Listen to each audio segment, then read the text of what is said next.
Olá!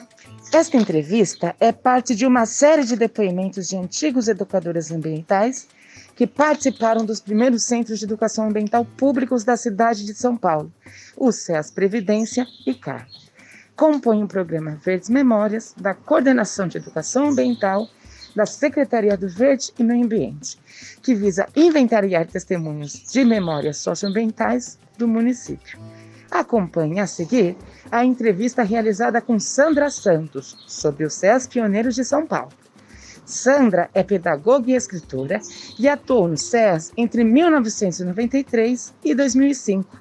Esta entrevista foi realizada em 2020 com os educadores ambientais da DDPEA, André, Conrado, Fernanda e Romã. Boa escuta! Então, a gente está iniciando aqui uma entrevista, né, para o projeto do Arquivo de Memórias do Centro de Educação Ambiental do Parque Previdência e do Parque do Carmo. A gente vai hoje conversar com a Sandra Santos, né, que tem uma série de vivências para contar para a gente aqui hoje. Oi, Sandra, tudo bem com você? Tudo bem, todos vocês, tudo bem? Tudo bem, oba! Então, eu sou o Conrado, né, sou educador ambiental da DDPEA, que é a Divisão de Difusão em Projetos de Educação Ambiental, que compõe a Uma Paz, que é a Coordenação de Educação Ambiental da Secretaria do Verde e Meio Ambiente da cidade de São Paulo. Queria aproveitar, então, para apresentar aqui os outros mediadores que vão estar com a gente hoje à tarde. A Fernanda, que é a diretora da nossa divisão.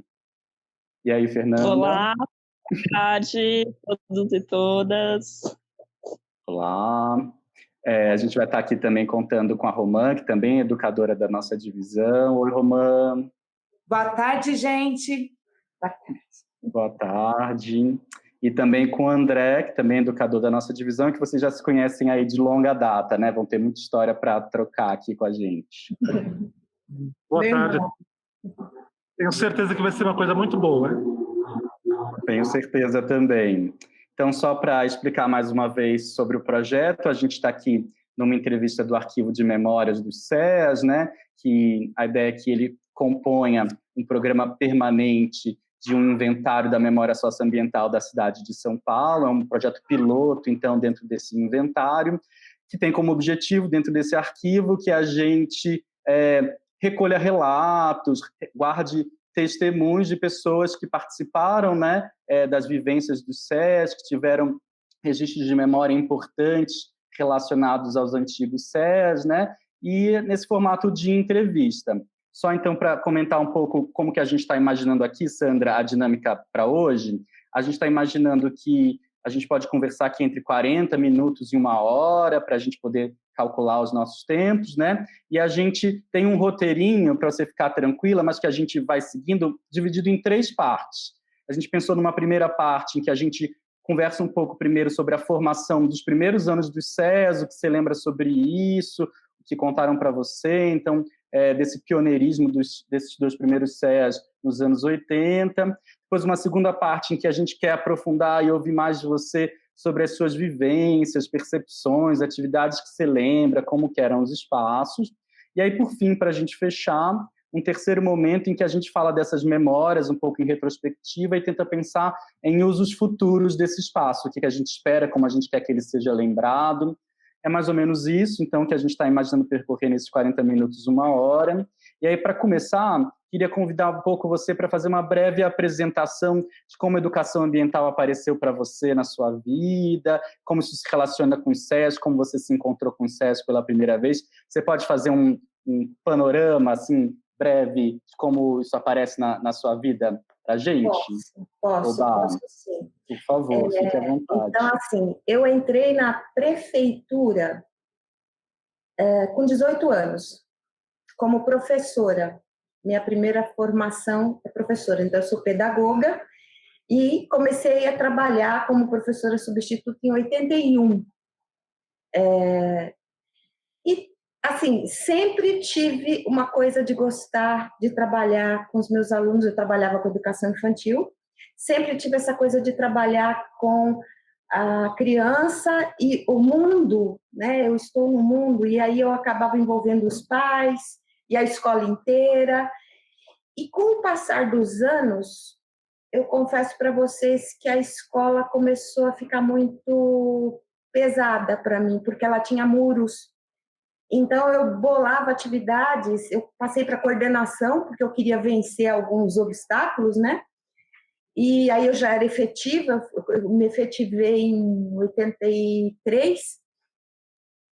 Aí, depois, como coordenadora, eu trazia o entorno da escola para dentro da escola. Então, era o médico ginecologista para falar com as mães, era o oftalmo para falar com as mães, era teatro com as mães, juntando as crianças, o porquê que eles estavam, porquê que os filhos faziam determinadas atividades. Só que eu comecei a me sentir sufocada. E eu comecei a pensar, olha, o que fazer para sair daquele muro? Porque aquele muro me incomodava. E foi quando surgiu o concurso para pedagogo. E eu pensei, bom, eu quero saber o que é que tem por aí, o que é que tem além do muro da escola, né? Prestei o concurso, passei, ainda bem, né? Passei, e quando foi na escolha, eu não tinha a menor noção ainda do que eu ia fazer.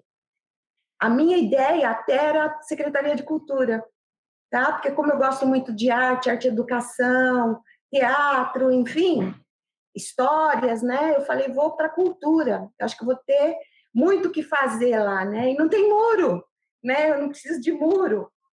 E aí chegou o dia da escolha, e no dia da escolha tinha uma mesinha lá escrito SSO. E eu falei, o que é SSO? Secretaria de Serviços e Obras. Eu falei, mas o que um pedagogo vai fazer na Secretaria de Serviços e Obras? Aí veio um monte de coisa na minha cabeça, porque eu tenho uma mente muito imaginativa. Enfim, fui lá perguntar o que se fazia em SSO.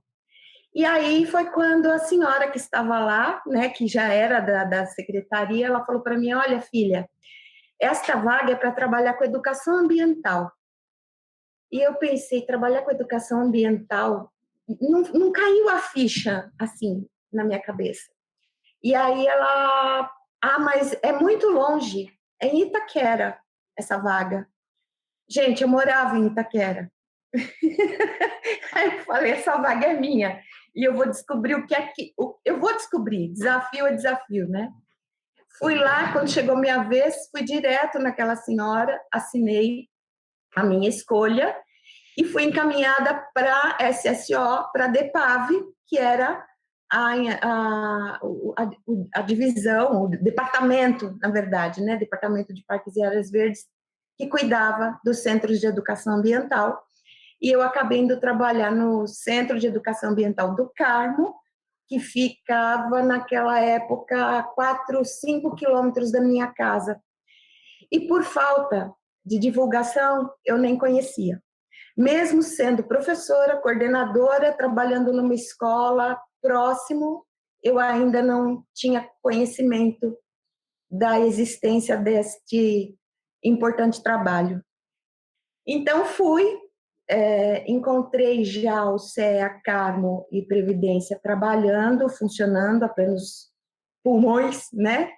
E fui tomar pé do que era, e confesso para vocês que eu me achei profissionalmente da maneira mais perfeita que um ser humano pode estar satisfeito com o seu trabalho, foi como eu me senti. Então, era uma coisa, assim, maravilhosa. Foi a melhor coisa que podia ter me acontecido, foi ter lido aquela plaquinha escrito SSO, e que depois se transformou na Secretaria do Verde e Meio Ambiente. Participei do processo de construção da secretaria. Será que eu não sei? É isso. Que relato bonito, que alegria poder ouvir, Sandra, dessa vontade de sair dos muros, né, que apareceu assim nessa curiosidade. Eu acho que agora a gente pode começar, talvez, pensando, você trouxe a gente lá para aqueles anos iniciais, né? Acho que a Romã vai iniciar um pouco tentando pensar, então, nesses anos de formação. Ela tem umas questões para a gente pensar nesses primeiros anos do CEA. Pode ser, Romã? Você coloca as questões que você tem para trazer? Com certeza, Sandra. Muito obrigada. É muito gratificante ouvir esse relato também. Eu queria pegar esse gancho e perguntar para você, considerando os primeiros anos do SEAS, né, como que você considera que foi a sua participação? Como que você lembra que era a repercussão da criação do SEAS em 80, 90 pela população? Mas, de qualquer forma, muito gratificante você já relatar essa ponte da educação para a SSO. Estou gostando já desde o comecinho. Então, quando eu cheguei, os CEAs já funcionavam, tanto o CEA Carmo quanto o CEA Previdência. Então, já tinha toda uma gama de atividades que eu fui tomando pé aos poucos, tá?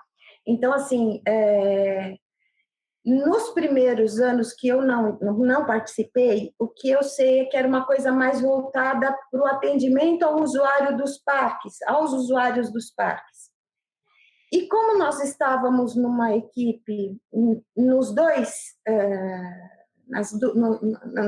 CEAs, né, equipes multidisciplinares, então, assim, eu como pedagoga, André nem entrou junto comigo, André veio depois ainda, né, André? Então, biólogos, veterinários, enfim.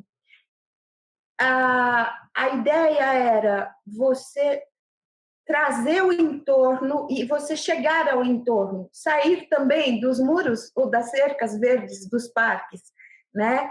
E com uma coisa assim de possibilidade de lutar por isso, né? Que dentro da escola é mais difícil. E no CEA a gente começou, eu lembro que o primeiro projeto que eu participei foi um perfil dos usuários dos parques, né?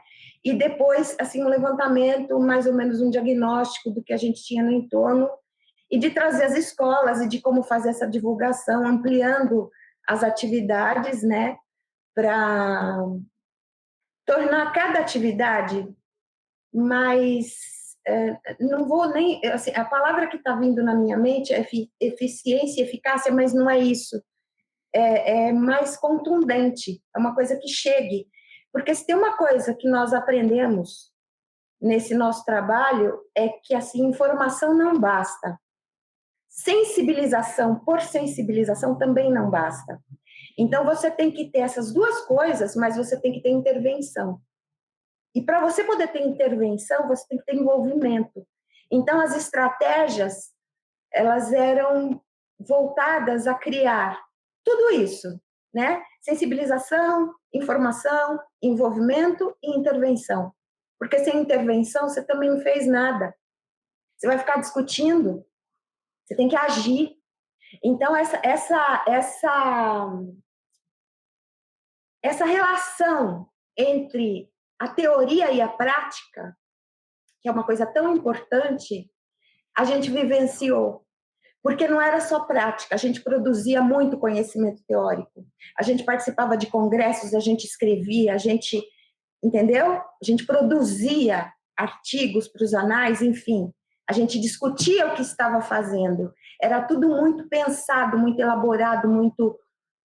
E muito obrigado, né, André? Então, assim, era... Eu vou dizer para vocês, como eu falei naquele primeiro momento, a gente dizia um para o outro, no meio dos nossos projetos, das nossas discussões, da nossa postura profissional. Somos felizes e sabemos que somos. A gente fazia o que queria fazer.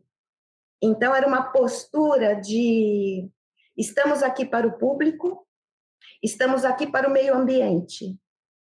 É preciso trabalhar de sábado e à noite?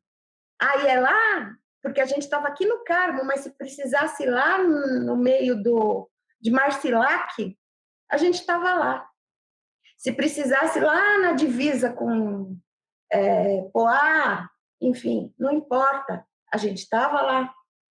E envolvendo a população, envolvendo os educadores, envolvendo as associações, envolvendo os outros órgãos, né, tanto do Estado quanto da Prefeitura.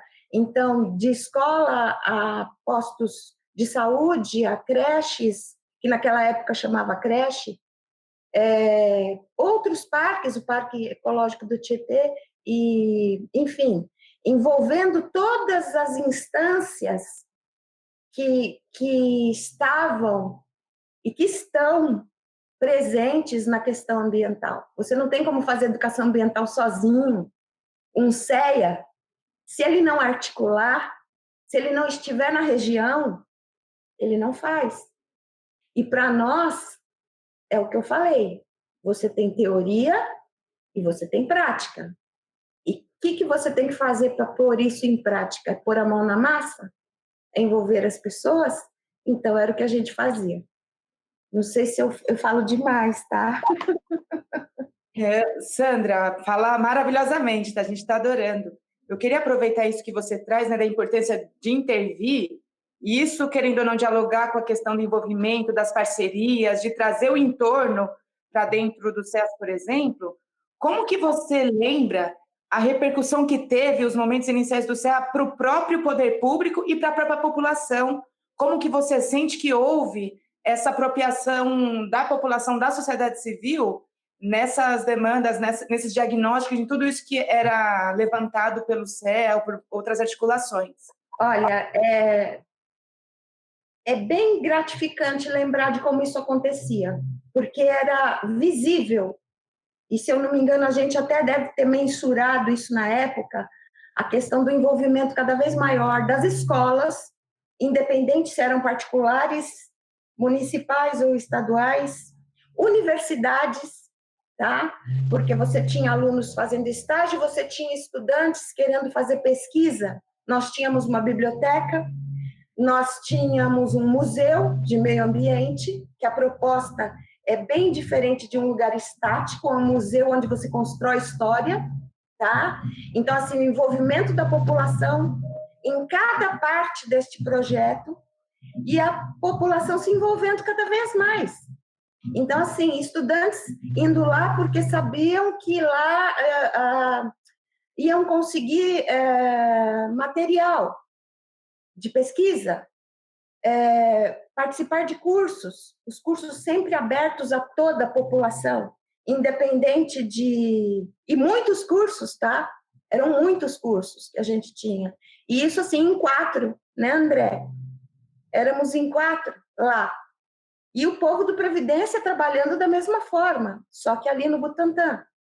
Então, nós aqui no CEA Carmo, nós éramos eu, André, Domingos e Vandineide, estagiários, o pessoal da Copa, da cozinha, da limpeza, vigias, que isso era uma coisa fantástica, todo mundo envolvido no trabalho.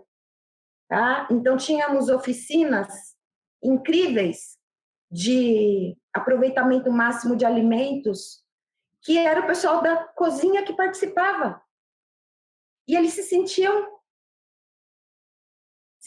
que eles eram parte de um grupo, tá? Éramos uma família, e ainda somos, né, André? Ainda somos uma família até hoje. Então, é difícil até de explicar, para mim, chega a ser difícil de falar neste período de trabalho e neste projeto, que era mais que um projeto de trabalho, era um projeto de vida, porque eu acho que, assim, quando o bichinho do ambientalismo te pega, você nunca mais sai dele. E de uma certa forma, pelo menos para mim, isso já estava presente muito antes, né? Eu só não tinha muito essa consciência, tá? Porque eu fazia formigueiro com aluno, fazia hortinha na escola, eu só não tinha muito este link com a questão maior. Então, abriu um universo, e um universo onde eu me sentia,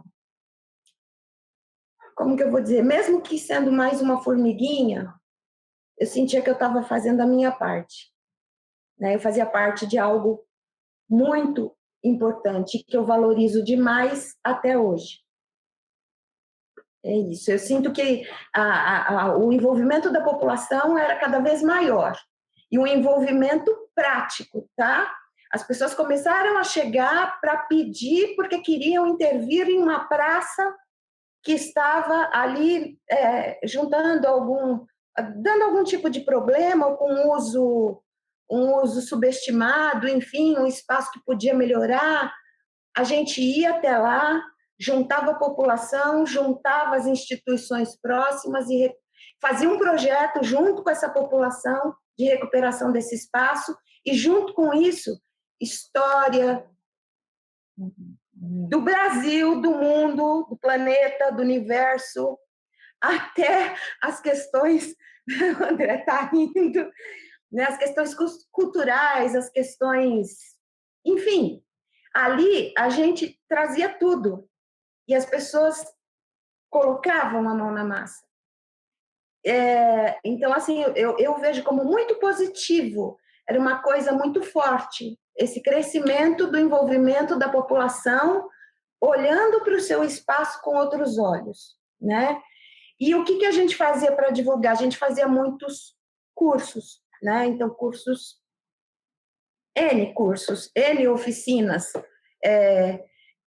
Aprendi a contar história, porque percebemos ali que contar história, né, era uma forma de você pegar, se você pegasse uma história, uma lenda, uma história da cultura nórdica, você conseguia depois trabalhar junto com uma história da nossa lenda brasileira, aqui da nossa cultura,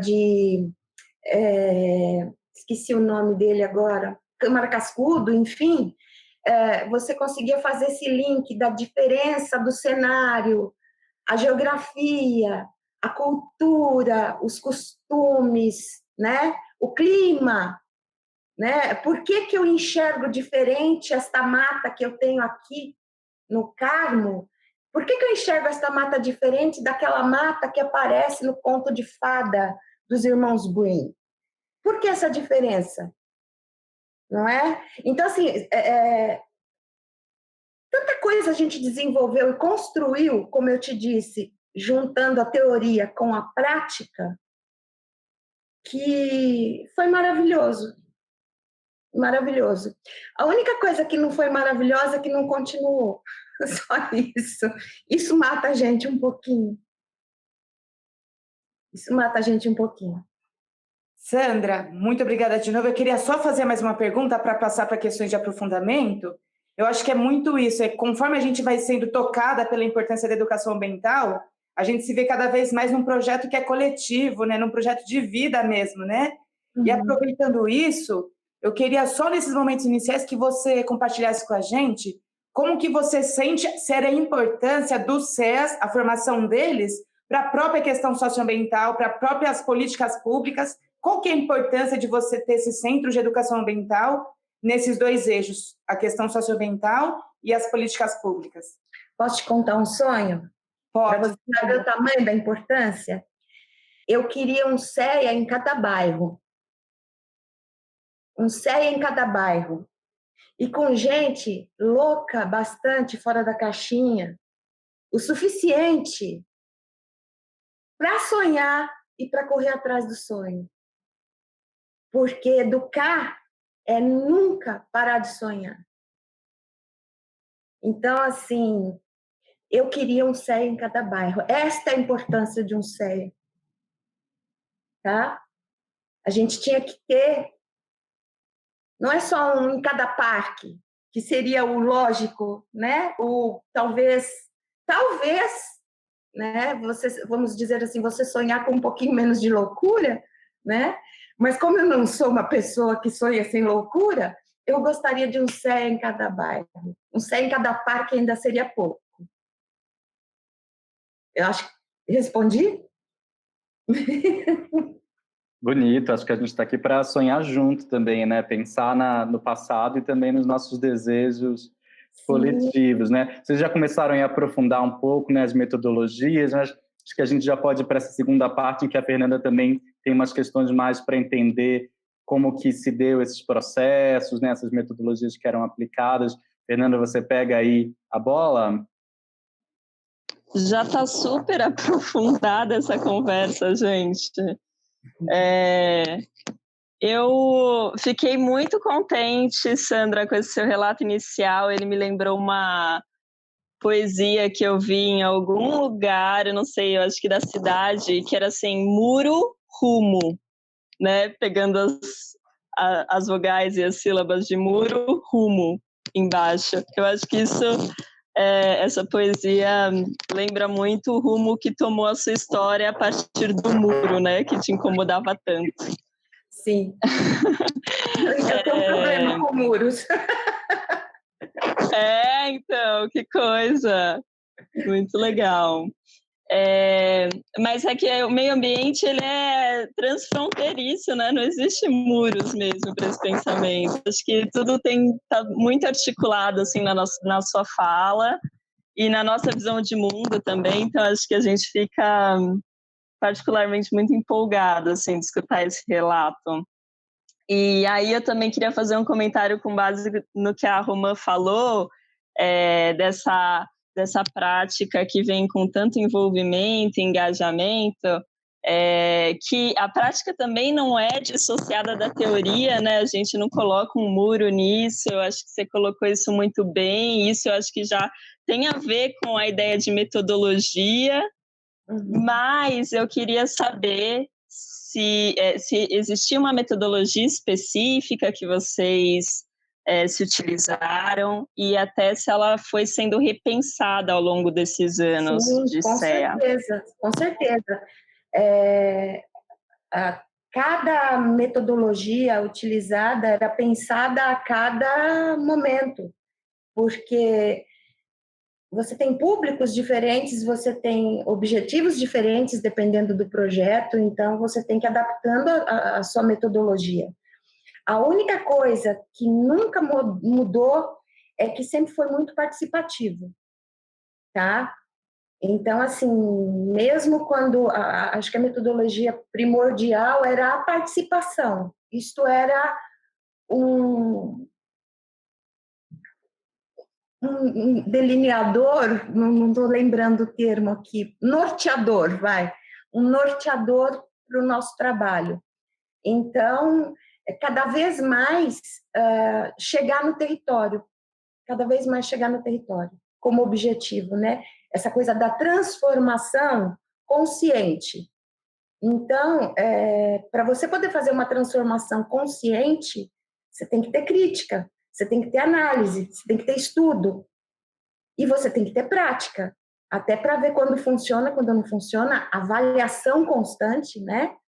Então, é um trabalho muito sério, muito comprometido, tá? Eu penso assim, a gente tinha essa metodologia da participação e da oferta, né, de produtos que chamassem atenção. E deste foco mesmo, né, na questão de você estar sempre estudando, sempre se preparando e construindo conhecimento. Isso também era um foco, né? Tanto que a questão do Museu de Meio Ambiente ela foi muito forte, uma questão que foi construída com a participação de toda a equipe, independente do que se fazia dentro do CEA, como com a população que começou a participar para contar a história, para entregar objetos que eram significativos para aquela região, livros, e cada vez mais para pesquisar, né? As escolas vindo cada vez mais para visitar, né, o espaço, para fazer atividades, sejam elas quais forem.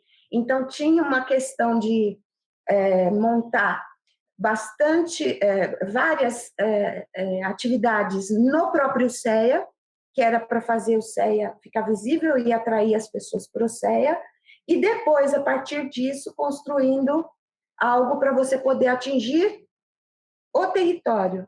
Então, a pessoa, sei lá de São Mateus, veio por algum motivo, porque um curso, alguma coisa atraiu.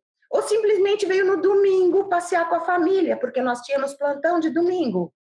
Para poder estar lá, a pessoa chegava, nós tínhamos plantões, coisa nossa, tá? E atendíamos e falávamos e contávamos história e, enfim, às vezes tínhamos oficinas aos domingos também, já para atrair a população. E dali que começou a crescer, da gente começar a pensar, bom, um CEA só não vai dar conta desta demanda, porque a demanda ela foi aumentando, né? E, enfim, eu não sei se eu respondi a questão da metodologia.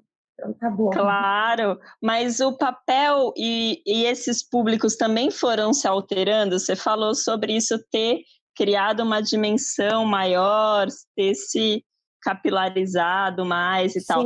Mas esses públicos também foram mudando? Mudando em que sentido, você me pergunta?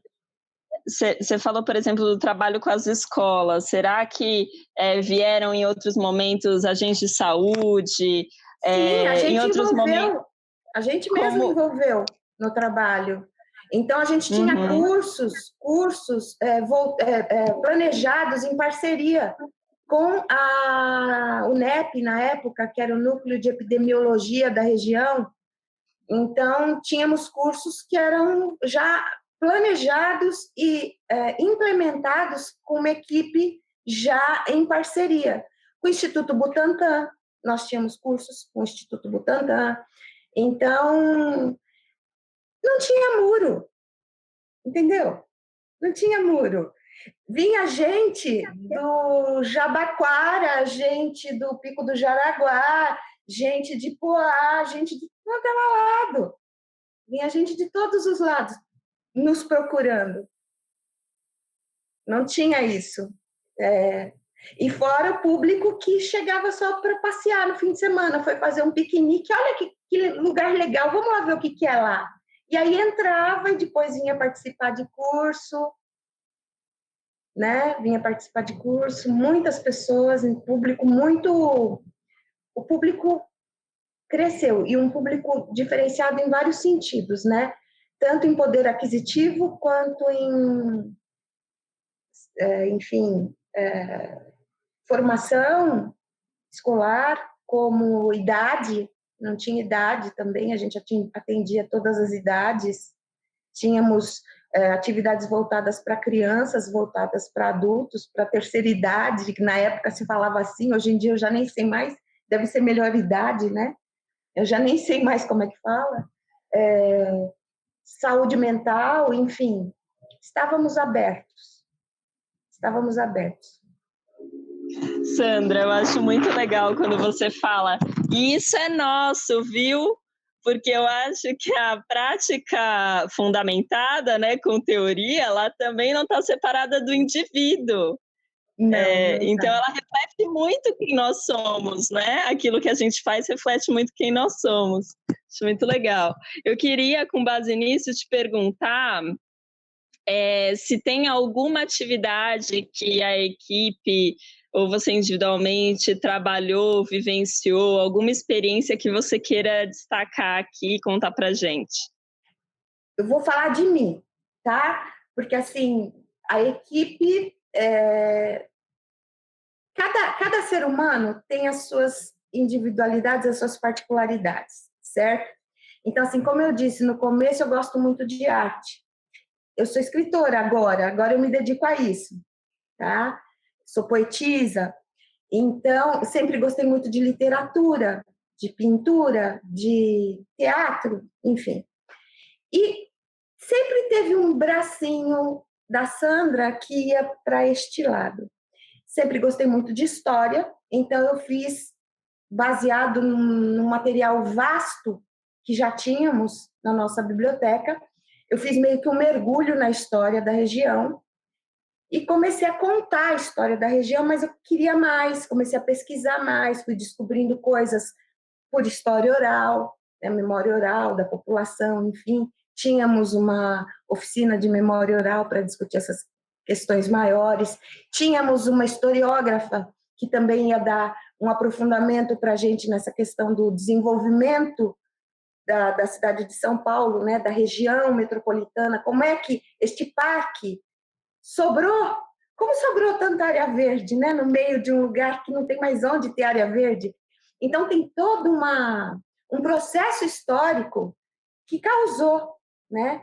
E aí, pegando esse gancho da história com esse meu ladinho artístico, foi que eu desenvolvi uma oficina chamada Lendas, Fábulas e Meio Ambiente. Começou assim, só que isso cresceu. Eu escrevi, eu cheguei a produzir mesmo, enquanto metodologia, eu escrevi sobre essa oficina, objetivo, fiz o projeto, e comecei a aplicar, né? E isso, assim, confesso para vocês que até hoje eu faço. De vez em quando alguém ainda me chama, eu vou, faço, tá? Sempre com esta coisa, em que sentido que eu digo que a coisa cresceu? Porque ela acabou virando até uma parte de produção textual, de trabalhar com literatura, então eu ia até lá e falava assim, olha, eu estou querendo trabalhar tal coisa, você me indica um livro tal, um livro X, porque eu quero discutir a questão do pertencimento a uma região. Até hoje eu me lembro de virar para a moça e dizer assim, o Pequeno Príncipe. Comece com o Pequeno Príncipe.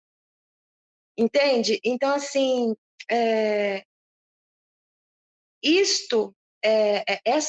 esta oficina, né, esta metodologia que surgiu no trabalho e pelo trabalho, também foi uma das coisas que transformou também a minha vida, né? Eu não sou o tipo de pessoa que eu consigo separar muito o pessoal do profissional, porque eu acho que o trabalho, ele é tão importante que ele é a tua postura enquanto ser humano mesmo, né? É aquela coisa da minha ideologia, do que eu acredito e do que eu quero lutar por. Então, talvez isso seja meio que uma característica de um educador, né? Uma característica profunda de um educador, porque quando você vai para uma sala de aula, você sabe que você vai formar, você está lidando com seres humanos, né? Cada um universo diferente. Então, educar, lidar com a educação ambiental mostrou para mim qual a importância do ser humano dentro do mundo, do universo. Qual a relação? Qual a participação? Somos todos parte do mundo. Nenhum ser vivo é mais importante que outro. E quando você consegue fazer esse tipo de reflexão que é tão profunda, eu acho que aí vai de cada profissional, como é que você, qual a estratégia, qual a metodologia que você vai utilizar para chegar naquele ser humano. E se seu olho não brilhar, você não consegue. Seu olho tem que brilhar, né? E meu olho educador, meu olho de educador ambiental, meu olho de ambientalista, meu olho de gente, sempre brilha quando eu falo disso. Sempre brilha. Acho que é isso.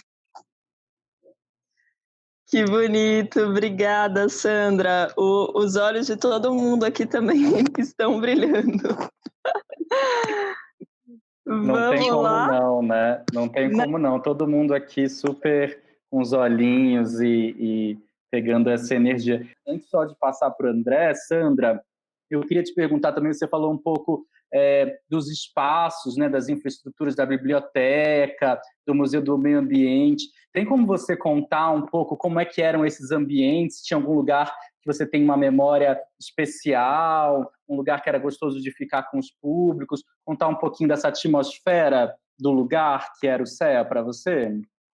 Bom, o CEA, Carmo, ele já tinha, por condição física, né, a instalação dentro de um parque fantástico, que é um parque que é o que restou de uma fazenda. Então, por si só, já é entrar num pedacinho da história, né? Então, aquele casarão lindo, maravilhoso, que as pessoas entravam para conhecer. Só o casarão, tinha gente que falava, mas pode entrar? E a gente dizia, lógico que pode. Isso aqui é de vocês. E aí as pessoas entravam, faziam um tour pelo casarão. E aí o museu disposto com objetos interativos. Então, não era uma coisa assim, eu cheguei aqui e vou ficar olhando coisas que eu não posso pôr a mão. Não. Tínhamos jogos, tínhamos sempre algo que convidava aquele usuário, aquela pessoa que estava visitando, o visitante, a interagir e a se sentir parte daquela história. E, principalmente, saber que a história não acabou, que ele é parte da construção do que vem no futuro. Tá? Então, esta era a proposta desse museu. Ah, legal, a história é isso? Não, a história não é isso. A história é isso que nós estamos vivendo, é isso que nós estamos fazendo e você é parte dela, né? Então, biblioteca aberta ao público, tá? Cada espaço daquele casarão, a gente fazia das tripas coração para manter, porque muito lindo, né? Muito lindo, um casarão que foi reformado na década de 50 pelo último dono, né? E que encantava, só por ele mesmo já encantava. Local, para mim, que era o que eu mais gostava, era o local onde eu costumava ir contar histórias, debaixo de uma enorme cássia que tem na subida daquela colina, uma árvore muito frondosa, era ali que eu sentava para contar histórias. E vou dizer para vocês que era tão gostoso, que até o nosso vigia já estava contando histórias. Quando eu ia ver, ele estava também sentadinho lá debaixo da árvore, contando a história do parque. Aí ele falava assim, mas vocês precisam ouvir com a dona Sandra. Aí eu falava, não, senhor, você está contando muito bem. E o olhinho dele brilhava também. Senhorzinho já, mas era tão gostoso vê-los participando desse processo, recebendo as pessoas, contando a história, se apropriando dessa história e se apropriando do trabalho como parte dele, né? Então, eu acho que era um lugar mágico, né? O CEA estava fisicamente bem instalado, né? Dentro de um parque. O que é lógico, se não fosse dentro de um parque, se que fosse em outro lugar, a gente ia descobrir outras formas e, como eu disse há pouco tempo, a gente ia criar estratégias e a metodologia, e estudar e avaliar, e íamos dar um jeito. Pois é, que lindeza. Deu uma vontade de ir lá ver essa Cássia e pegar essa brisa. Acho que a próxima vez que qualquer um de nós formos lá, a gente vai tentar resgatar essa aura gostosa que você trouxe pra gente, Sandra. Me convida, eu vou também. Opa, então é isso, tá combinado já. Aproveitar que você pegou esse gancho com o futuro, né, com o tempo que passa, acho que a gente pode ir para essa nossa terceira e última parte, que o André que vai encaminhar mais, para pensar as relações da memória dos CEAs, como a gente gostaria que fosse lembrado, como você imagina que é o futuro, a gente já conversou até um pouquinho sobre isso no começo, né? Queria, André, você pega aí a continuação para a gente discutir isso e conversar sobre isso com a Sandra? Sim, tranquilamente. Sandrinha, você já tinha comentado um pouco sobre a importância dos CEAs, que você queria em cada bairro, não em cada parque só, não em cada subprefeitura. Você comentou, por exemplo, do casarão, que por si só já é um equipamento arquitetonicamente falando lindo. Comentou da Cássia. Comentou sobre uma série de atividades que a gente fazia no entorno, por exemplo, do casarão e fora do casarão. E tinham também as atividades que a gente fazia no parque, as trilhas, a questão do café, o cafezal como um acervo vivo da própria história. Levando em consideração todas essas questões que você levantou, que você lembrou, essas que a gente está comentando aqui agora e outras que possam surgir, como que você considera que os CEAs devam ser lembrados? Com nostalgia, com alegria, com esperança, com... enfim. os CEAs devem ser lembrados com alegria e como exemplo. E eles devem ser lembrados como algo a ser recuperado. Uma linha de trabalho do território que deveria ser, e que nunca deveria ter deixado de ser, a linha de trabalho de educação ambiental. Sabe a coisa do artista, eu vou onde o povo está? Você tem que espalhar, descentralizar e criar espaços que, como eu disse, não necessariamente eles vão estar num local tão belo, tão, né, já assim, tão propício quanto o Parque do Carmo, quanto um parque, mas eu acho que os CEAs, eles foram marcos. Eu acho que os CEAs foram marcos, mas se dependesse de mim, eles seriam marcos do que deve ser recuperado, reconstruído, porque nada é estático, né? Então, assim, coisas que nós fazíamos, hoje em dia pode ser que não funcionassem, mas que cada espaço que fosse criado como um centro de educação ambiental fizesse esse diagnóstico da realidade socioambiental atual, do entorno, da questão dos rios, o diagnóstico socioambiental de cada local e de planejamento de transformação, né? De construção de conhecimento, de intervenção na realidade, né? Então, não sei se as palavras que eu utilizei foram as mais corretas, mas talvez, como eu gostaria que os CEAs fossem lembrados, eu queria que eles fossem mais que lembrados. Acho que eu achei a palavra, eu queria que eles fossem revividos ou vividos. Sim. Acho que é isso.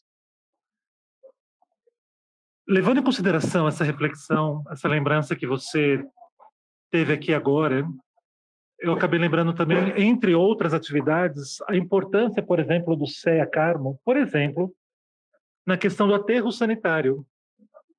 Eu estava entrando naquela época, quando houve uma grande vitória, inclusive popular, e pegando, por exemplo, esse fato, mas como um exemplo, só como um exemplo, tem uma série de outros que você pode lembrar também.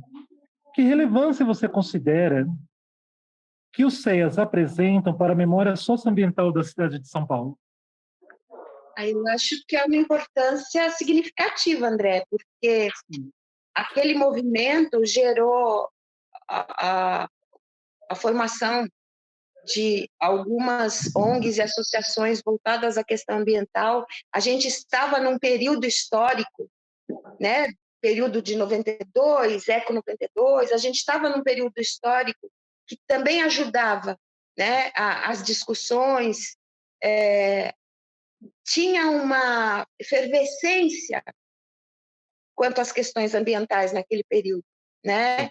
Então, assim, as ONGs, elas participavam ativamente das discussões ambientais naquele período, né? Era uma discussão ativa, eles eram ativos, tanto que eles conseguiram fechar lá o aterro de tão ativos que eles eram, né? E o que eu me lembro de quando eu entrei, que isso já tinha acontecido, tá? Então, o que eu me lembro bem forte é que estas ONGs que se formaram e que fizeram esta luta, elas estavam presentes junto com o nosso trabalho, porque o nosso trabalho também acompanhava isso. A gente tinha participação em ONG, em fórum para desenvolvimento da Zona Leste, tinha este braço, esta veia, o veio do trabalho também, né? Uhum. E que interessante que também, por outro lado, lembrando inclusive do aterro sanitário, um outro detalhe importante que aí vem e reforça a questão da construção de conhecimento, nós conseguimos juntar um grupo e fazer pesquisas junto com o pessoal do herbário hoje em dia, com os biólogos do DEPAV, com relação à questão de banco de sementes e de se fazer pesquisa com relação ao que poderia ser plantado para fazer reflorestamento num aterro que tem um solo que é diferente, né? Um solo que tem gases, enfim. Então, tinha todo um processo também de pesquisa e de construção de conhecimento também nesta área, que, vamos dizer assim, a área com essa questão da biologia, né? Da biologia das plantas, dos animais. Então, assim, que tipo de ave, já que se aqui tem, se esse solo tem gás embaixo, qual a profundidade que uma raiz pode ter? Então, o que é que pode nascer? E pesquisa com relação ao banco de sementes do entorno, porque o parque tem um tamanho, mas a APA é muito maior em termos de tamanho, né? Eu não me lembro mais exatamente, eu lembro que o parque era 1.500.000 metros quadrados e a APA como um todo eu já não me lembro mais, acho que era coisa de 10 milhões de Sim, metros 9 milhões e quadrados. pouco. Isso. Eu não lembro mais exatamente este número, mas imagina isso em termos de área verde, o quanto você tem que ter de pesquisa para sedimentar aquilo que você quer lutar também. Porque se você não tiver dado científico para segurar aquilo que você está... Essa área é importante. É importante por quê? Porque nós temos um banco de sementes assim, assim, assim, assim, é Mata Atlântica, é isso, é aquilo. Se você não tiver isso, você também não se segura. Você tem que ter embasamento científico, né? Então, o trabalho pegava todos esses lados. E aí, a pedagoga aqui também ia para o meio da mata coletar semente. Aprendi demais. Aprendi demais. E nessa perspectiva, Sandrinha, o que se espera, o que esperar do futuro desses espaços? Eu falo do casarão, falo da caixa d'água, por exemplo, do Previdência, mas falo também das trilhas, eu falo, enfim, de todos os instrumentos que utilizávamos para fazer educação ambiental.